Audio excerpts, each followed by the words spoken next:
Galileu, o mensageiro das estrelas. Se o telescópio pudesse lhe render o suficiente para deixar de dar aulas particulares, ele poderia finalmente se dedicar aos livros.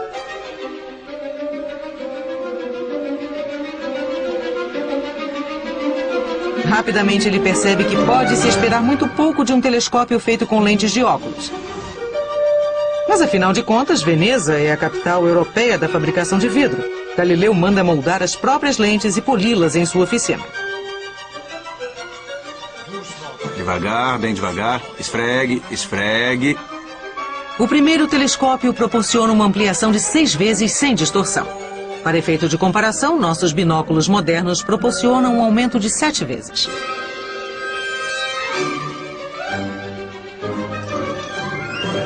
No início de agosto de 1609, ele fabrica um telescópio que aumenta 9 vezes.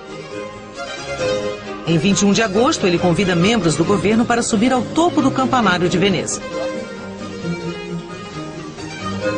Neste dia, os veneráveis senadores iniciam a subida que leva ao topo do campanário, quase 70 metros de altura.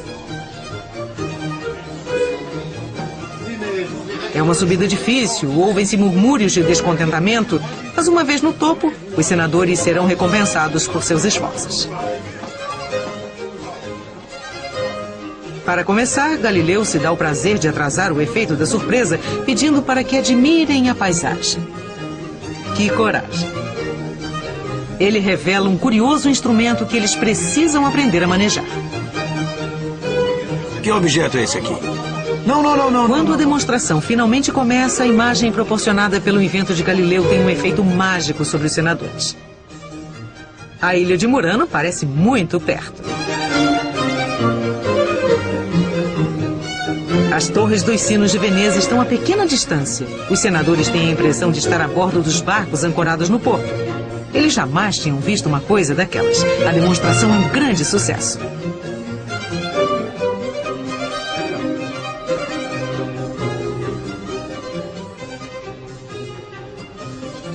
Homem astuto, Galileu oferece um instrumento à República de Veneza. Impressionado com as possíveis aplicações militares, o Senado concede um prêmio a Galileu, votando a confirmação de seu posto como professor vitalício e o dobro do seu salário.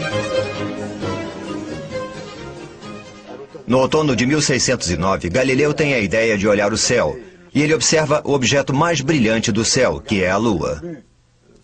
Uma bela lua cheia é uma tremenda imagem, ou algum quarto da lua mais espetacular ainda.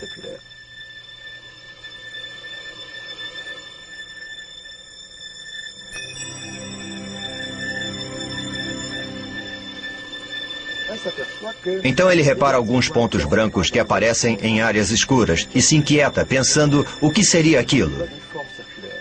Ele também vê formas circulares, e elas lhe dão a ideia de um relevo. Só que não é possível, porque Aristóteles disse que o mundo celestial é um mundo perfeito, que é liso, com esferas cristalinas. Então não é possível que a Lua tenha relevo. Galileu, que está observando a Lua pela primeira vez, sente que se trata de uma observação real e não de um devaneio. Galileu repara que existe um relevo. Para ele, é um dos pontos que o levam a supor não que Copérnico esteja certo, mas que Aristóteles deve estar errado.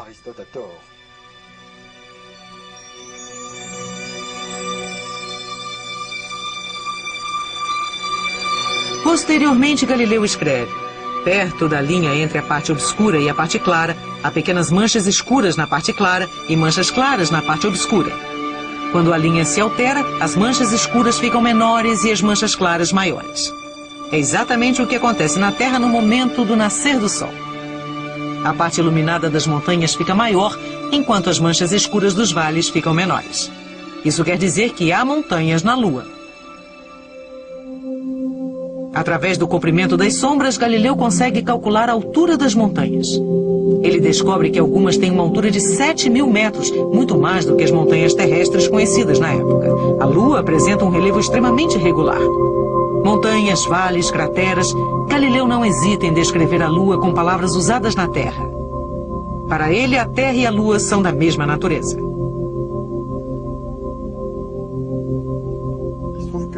Acontece que no início de janeiro de 1610, uma data importante na história da ciência, a Lua e Júpiter estão muito próximos. Isso acontece todos os meses. É natural que ele observe. E ele observou com atenção especial a noite de 7 de janeiro de 1610.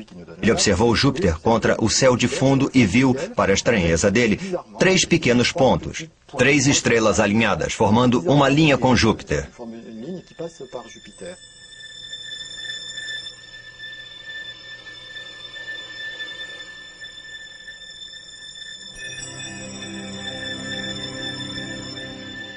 Alinhamentos como esse, de 3 estrelas, não são muito frequentes. Pelo menos, ele nunca tinha observado antes. Então, ele registra a observação e na noite seguinte ele diz: "Não sei por que voltei a observar e vi que o alinhamento ainda existe, mas não era o que eu esperava."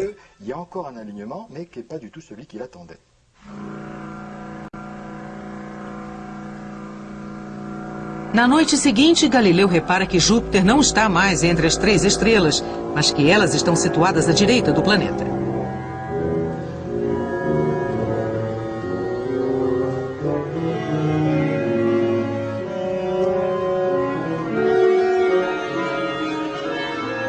Para o desespero de Galileu, a noite seguinte está nublada. Ele continua suas observações noites seguidas. E a cada dia ele anota as mudanças nas posições das pequenas estrelas.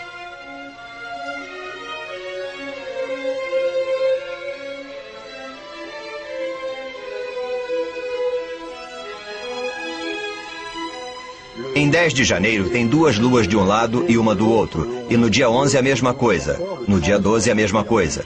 Mas em 13 de janeiro, pela primeira vez, ele vê 4 ao redor de Júpiter. Então, pouco a pouco, ele percebe que tem alguma coisa que está talvez em órbita ao redor de Júpiter e não sobre o céu de fundo.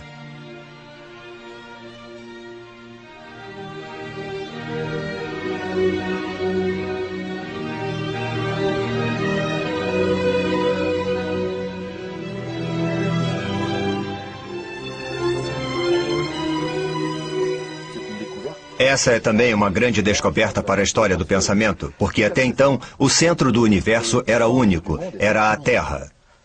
Esse era o mundo aristotélico, era o mundo da forma que a Igreja via, porque a Igreja havia adotado os dogmas de Aristóteles após o Concílio de Trento. Então Galileu está descobrindo que a Terra é um centro de rotação, mas ele vê pela primeira vez que existe um segundo centro de rotação, que é Júpiter.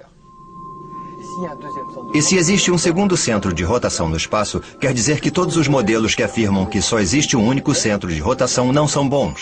Em outras palavras, Galileu está mostrando de novo que, não que Copérnico esteja certo, mas, sobretudo, ele mostra que Ptolomeu está errado. Em 12 de março, seu primeiro livro é lançado, Sidereus Nuncius, O Mensageiro das Estrelas. O livro é sucesso instantâneo. Os 500 exemplares são vendidos em questão de dias. A Europa inteira só fala de Galileu, as montanhas da Lua e os 4 novos planetas, os quais ele acaba de batizar, os astros dos Médici, em homenagem à família Médici. Galileu procura ganhar a proteção desta poderosa família florentina, dedicando suas descobertas a ela. Em agradecimento, o príncipe Cosme II de Médici, com a bênção da rainha-mãe Cristina de Lorena, lhe oferece o cargo de filósofo matemático da corte de Florença. Galileu não hesita. Ele decide deixar imediatamente Pádua e a República de Veneza. Ele vende a propriedade, deixa os colegas e ir até a casa e sua companheira. Um posto de prestígio em sua nativa Toscana junto à família de um grande príncipe na capital intelectual da Itália não é de se recusar. Finalmente, um destino digno de suas ambições. No entanto, Florença, ao contrário de Veneza, é um reduto dos monges.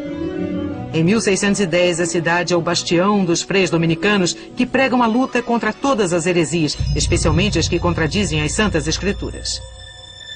Esta mudança, na primavera de 1610, se revelará com o tempo um tremendo engano. Durante o verão de 1610, Galileu continua suas observações e se dedica ao movimento de Vênus. O sistema ptolomaico afirma que, em seu movimento, Vênus gira em torno de um ponto permanentemente fixo entre a Terra e o Sol. Em outras palavras, Vênus nunca esteve além do Sol, atrás do Sol. E o que Galileu faz quando observa? Ele observa que Vênus fica cada vez menor num dado momento, mas que continua visível e sempre bem iluminado pelo Sol. E essa é a prova observacional de que Vênus passa por trás do Sol, por trás, do ponto de vista da Terra, do ponto de vista geocêntrico. Isso mostra mais uma vez que Ptolomeu está errado. Em outras palavras, são golpes incessantes no sistema ptolomaico. E é por isso que ele se torna um copernicano convicto, porque o movimento de Vênus se encaixa muito bem de uma maneira muito simples e clara, com o modelo copernicano. Então ele se torna cada vez mais copernicano e cada vez mais antiptolomaico. Isso não representou muitos problemas até o momento em que a Igreja sentiu que Galileu estava transformando aquilo que era considerado hipótese copernicana em uma espécie de certeza científica supostamente demonstrada. E naquele momento Galileu entrou em conflito com as Santas Escrituras e um certo número de dogmas oficiais.